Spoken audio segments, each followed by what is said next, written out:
अस्सलामुअलैकुम, क्या हाल है? खैरियत से हैं? AB2 NIW वीज़ा कैटेगरी के हवाले से मैं ऑलरेडी 2 वीडियोस बना के शेयर कर चुका हूं। पहली वीडियो के अंदर मैंने एक ओवरव्यू दिया था और उसके हवाले से बताया था कि ये एक अच्छी वीज़ा कैटेगरी है और इसके तहत बहुत सारे प्रोफेशनल लोग पाकिस्तान से जिनके पास कम से कम बैचलर्स की डिग्री है और 5 साल का एक्सपीरियंस है या इसके अलावा मास्टर्स की डिग्री है और कुछ एक्सपीरियंस है, वो यहाँ USA आ सकते हैं। उनकी इमिग्रेशन हो सकती है और उनको ग्रीन कार्ड मिल सकता है। यानी इस वीज़ा कैटेगरी के तहत जो क्वालिफाइड लोग, एक्सपीरियंस लोग अप्लाई करेंगे और अगर उनकी पिटीशन अप्रूव हो जाती है तो वो यहाँ USA आ सकते हैं, अपनी फैमिली को भी लेके आ सकते हैं और उनको ग्रीन कार्ड मिल सकता है। तो प्रोफेशनल्स के लिए इस कैटेगरी के तहत एक अच्छा मौका है क्योंकि इसके अंदर 2 चीजों के हवाले से वेबर है, एक लेबर सर्टिफिकेशन के हवाले से और एक जॉब ऑफर के हवाले से। यानी ये 2 चीजें जिस वीजा कैटेगरी के अंदर इनकी जरूरत नहीं है।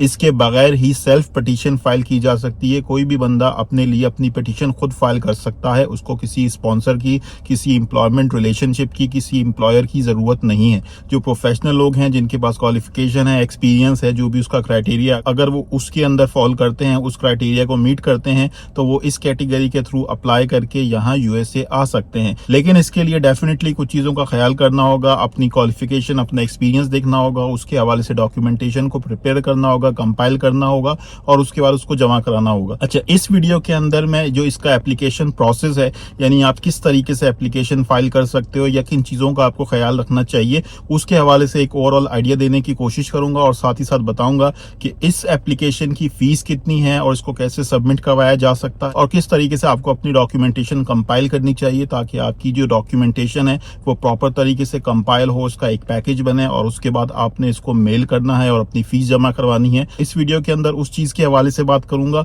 और उस चीज के हवाले से एक ओवरऑल इन्फॉर्मेशन देने की कोशिश करूंगा। लेकिन मेरी रिकमेंडेशन उसके बाद यही होगी कि आपकी अपनी जिम्मेदारी है कि आप अपने तौर पे भी चीजों को जरूर चेक कर लिया करें और ऑनलाइन जाके रिसर्च भी कर सकते हैं, यूट्यूब के ऊपर वीडियोस भी देख सकते हैं और बेहतर आइडिया लगा सकते हैं। जिनको चीजों के हवाले से नहीं पता, उनको चाहिए कि अपने तौर पे भी एफर्ट करें और रिसर्च करा करें।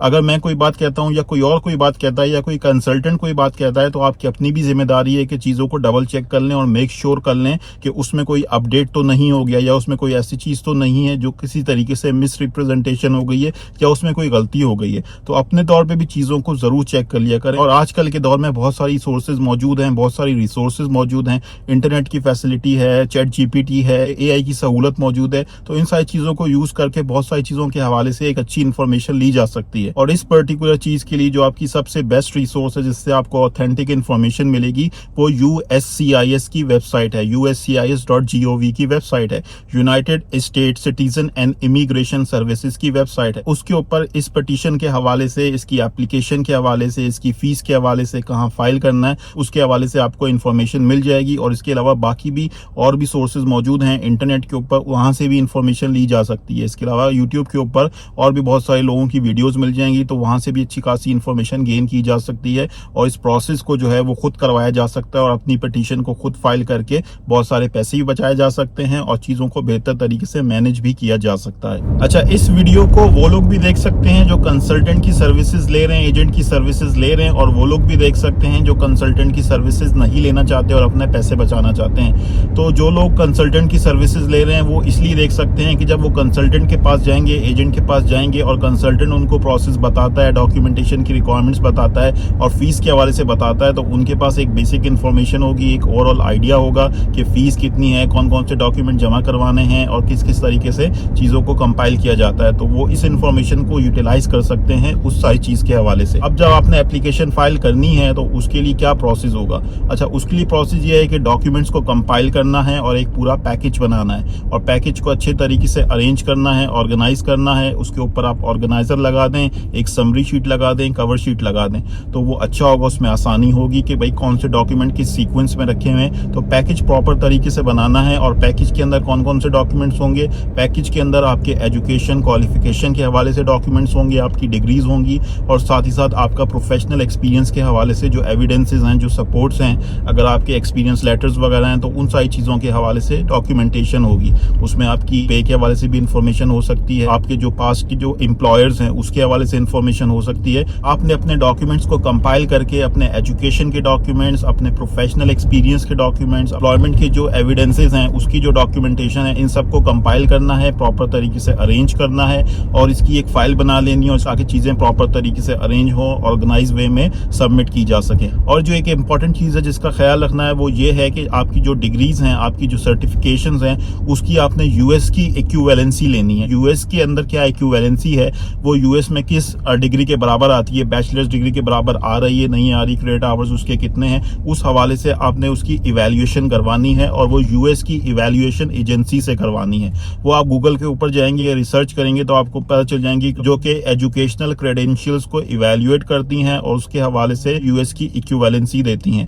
अच्छा, मैं भी एक क्रेडेंशियल इवैल्यूएशन एजेंसी का नाम नीचे लिख दूंगा, आप इसको भी चेकआउट कर सकते हैं, लेकिन इसके अलावा भी और भी मौजूद होंगी, आप खुद भी जाके रिसर्च कर सकते हैं और जो आपको बेहतर लगती है, जो आपको समझ में आती है, आप उसको यूटिलाइज कर सकते हैं। अच्छा, इसकी फीस कितनी होगी? ये जो इक्विवेलेंसी ली जाती है इसकी फीस आई थिंक अराउंड $80 या 80 से $100 के दरमियान हो सकती है, यानी $80 to $100 की फीस हो सकती है। जिस क्रेडेंशियल इवैल्यूएशन एंटिटी का नाम मैं नीचे लिख रहा हूँ, आई थिंक इसकी फीस जो है वो आई थिंक $90 है या उसके आसपास है। आप खुद जाके इसको डबल चेक जरूर कर लें। इनकी वेबसाइट के ऊपर सारी इंफॉर्मेशन मिल जाएगी कि आपका पर्पस क्या है इवैल्यूएशन करवाने का, वो आपने सेलेक्ट करना है और इनको अपने डॉक्यूमेंट्स जो हैं वो ऑनलाइन आई थिंक इनके पोर्टल के ऊपर शायद अपलोड हो जाएंगे। आप जाके खुद प्रोसेस जरा चेक कर लीजिएगा, ठीक है। और उसकी जो रिपोर्ट आएगी वो आपने अपने पैकेज का हिस्सा बनाना है, अपनी डॉक्यूमेंटेशन के साथ उसको रखना है और उसको सबमिट करना है। तो ये एक जरूरी चीज है कि डिग्रीज की इवैल्यूएशन होना जरूरी है, ठीक है। उससे बहुत ज्यादा फायदा होगा, उससे जो USCIS है और जो इसको रिव्यू करने वाले हैं डॉक्यूमेंटेशन को, उनको पता चलेगा कि आपकी क्या इक्विवेलेंसी है यूएस के हिसाब से। आपके पास जो क्वालिफिकेशंस हैं, जो डिग्रीज हैं, जो सर्टिफिकेशंस हैं, वो यूएस के अंदर किस चीज के इक्विवेलेंट है, वो यूएस के हिसाब से बैचलर्स डिग्री के बराबर बनते हैं, उससे ज्यादा बनते हैं। अच्छा, डॉक्यूमेंटेशन तो कंपाइल हो गई, सारी डॉक्यूमेंटेशन आ गई, इक्विवेलेंसी रिपोर्ट भी आ गई। अब उसके बाद आपको ये पता होना चाहिए कि भाई कौन सा एप्लीकेशन फॉर्म है जो हमने फिल आउट करना है और उसको जमा करवाना है। इस वीजा कैटेगरी के लिए जो एप्लीकेशन फॉर्म आप यूज करेंगे वो है I-140 फॉर्म, I-140 फॉर्म। तो ये जो फॉर्म है बड़ा बेसिक फॉर्म है, इसके अंदर नाम पता वगैरह लिखना है, कोई मुश्किल फॉर्म नहीं है, इसको फिल आउट करना कोई मुश्किल नहीं है। और यहाँ पे USCIS के जितने भी फॉर्म्स होते हैं उनके साथ उनकी इंस्ट्रक्शंस भी होती हैं, यानी एक PDF के अंदर वो फॉर्म होगा जो फॉर्म फिल आउट करना है और दूसरा PDF उसकी इंस्ट्रक्शंस का होगा जो आपको हेल्प आउट करता है कि भाई किस कैटेगरी के अंदर क्या चीज फिल आउट करनी है, इस पार्ट के अंदर क्या चीज लिखनी है, जो काफी ज्यादा हेल्प करती है उस फॉर्म को फिल करने में। अगर किसी चीज के हवाले से, किसी फील्ड के हवाले से, किसी कैटेगरी के हवाले से, किसी पार्ट के हवाले से अगर कोई कंफ्यूजन है तो उस फॉर्म के साथ जो इंस्ट्रक्शंस हैं उसको यूज करके उसके हवाले से क्लैरिटी हासिल की जा सकती है। इसकी फीस कितनी है? तो इसकी फीस जो अभी है, जो अभी करंट जो फीस चल रही है वो $715 है, $715 है, $715 फीस है। अच्छा, इसके अलावा एक एडिशनल फीस है जो इसके साथ ऐड होती है और वो असाइलम के नाम से है या किसी और चीज के नाम से, आप उसको खुद भी जाके चेकआउट कर सकते हैं। और वो फीस जो है वो $300 की, यानी $300 की वो फीस है। तो एक फीस हो गई आपकी 715 और दूसरी जो फीस हो गई आपकी वो $300 हो गई कम से कम। तो जो टोटल फीस बनेगी इस फॉर्म के साथ वो $1015 की बनेगी, यानी $1015 की फीस है वो आपने जमा करवानी है। अच्छा, ये फीस अब कैसे जमा होगी? ये फीस जो है वो क्रेडिट कार्ड के थ्रू पे की जा सकती है। अगर किसी के पास क्रेडिट कार्ड नहीं है तो वो किसी और का क्रेडिट कार्ड इस्तेमाल कर सकता है। उसके लिए क्रेडिट कार्ड ऑथराइजेशन फॉर्म होता है, उसका इस्तेमाल किया जाता है। आई थिंक G1450 ये फॉर्म है। उस क्रेडिट कार्ड ऑथराइजेशन फॉर्म को यूज करके उसको फिल करके अपनी एप्लीकेशन के साथ, अपनी डॉक्यूमेंटेशन के साथ आपको सबमिट करवाना होगा। यानी आपने कोई पैसे नहीं भेजने, कोई चेक नहीं भेजना, बल्कि वो क्रेडिट कार्ड ऑथराइजेशन फॉर्म है उसको फिल आउट करना है और उसके ऊपर अमाउंट लिखना है 1015। आज की तारीख के हिसाब से बता रहा हूँ। अगर कोई बाद में ये वीडियो देख रहा है तो वो जाके USCIS की वेबसाइट के ऊपर जाके करंट फीस को चेकआउट कर सकता है, देख सकता है I-140 फॉर्म की करंट फीस क्या है और साथ ही साथ जो एडिशनल फीस है वो कितनी है। ये पूरा पैकेज बनेगा। इस पैकेज के अंदर आपके एजुकेशनल डॉक्यूमेंट्स हो गए, आपके प्रोफेशनल क्वालिफिकेशन के हवाले से डॉक्यूमेंट्स हो गए, आपके प्रोफेशनल एक्सपीरियंस के डॉक्यूमेंट्स हो गए, आपकी डिग्री की इक्विवेलेंसी हो गई, उसकी रिपोर्ट हो गई और ये क्रेडिट कार्ड ऑथराइजेशन का फॉर्म हो गया। अच्छा, ये तो हो गई बेसिक डॉक्यूमेंट जो आपने जमा करनी। और इसके अलावा अगर आपको लेटर ऑफ इंटरेस्ट मिल सकता है यहाँ USA से किसी से, तो आप वो भी हासिल कर लें तो वो आपको एक तरह से एडिशनल एडवांटेज हो जाएगा, एक एडिशनल बेनिफिट मिलेगा। इसके अलावा कुछ और डॉक्यूमेंट्स भी हो सकते हैं, आप देख लें, आप खुद जाके उसको सर्च सर्च कर सकते हैं और देख सकते हैं कि और क्या डॉक्यूमेंट्स हैं। अच्छा, इसकी जो बुनियादी चीज़ है डॉक्यूमेंटेशन के हवाले से, वो जहन में ये होना चाहिए कि हमने 3 प्रॉन्ग्स हैं तो उनको प्रूव करना है। USCIS को हमने 3 प्रॉन्ग्स हमने प्रूव करना है। वो जो 3 प्रॉन्ग्स हैं उनका जो बेसिक आइडिया है वो ये है कि आपके पास वो क्वालिफिकेशन है, आपके पास वो एक्सपीरियंस है जिससे यूएस को कोई नेशनल बेनिफिट मिल सकता है, यूएसए एज अ कंट्री के लिए आप फायदेमंद हो सकते हैं, आपके पास स्किल सेट है, आपके पास क्वालिफिकेशन है, एक्सपीरियंस है, नॉलेज है जिससे आप यूएसए को एज अ कंट्री फायदा पहुंचा सकते हैं। तो ये 3 प्रॉन्ग्स हैं वो मैं नीचे लिख दूंगा, आप खुद जाके इसके हवाले से और रिसर्च भी कर सकते हैं। अब ये जो डॉक्यूमेंटेशन आपने कंपाइल की, जो एक पूरा पैकेज बनाया है, ये कहाँ भेजना है और इसको कैसे भेजना है। आप इसको बाय मेल सेंड करोगे यानी इसको पोस्ट करोगे और किसी भी रिलायबल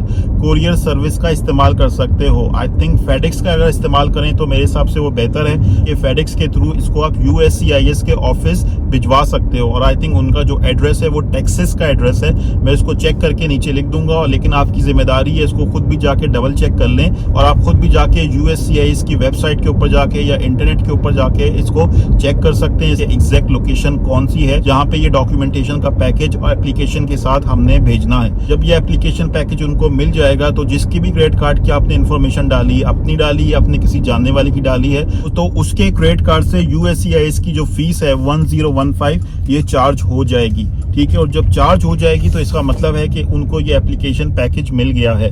अच्छा यार, वीडियो काफी लंबी हो गई है और मैंने कोशिश की है कि बहुत सारी चीजें इसमें कवर कर लूं। Hopefully you like the video. अगर आपको वीडियो पसंद आई है तो इसको लाइक कीजिएगा और दूसरों के साथ भी शेयर कर सकते हैं।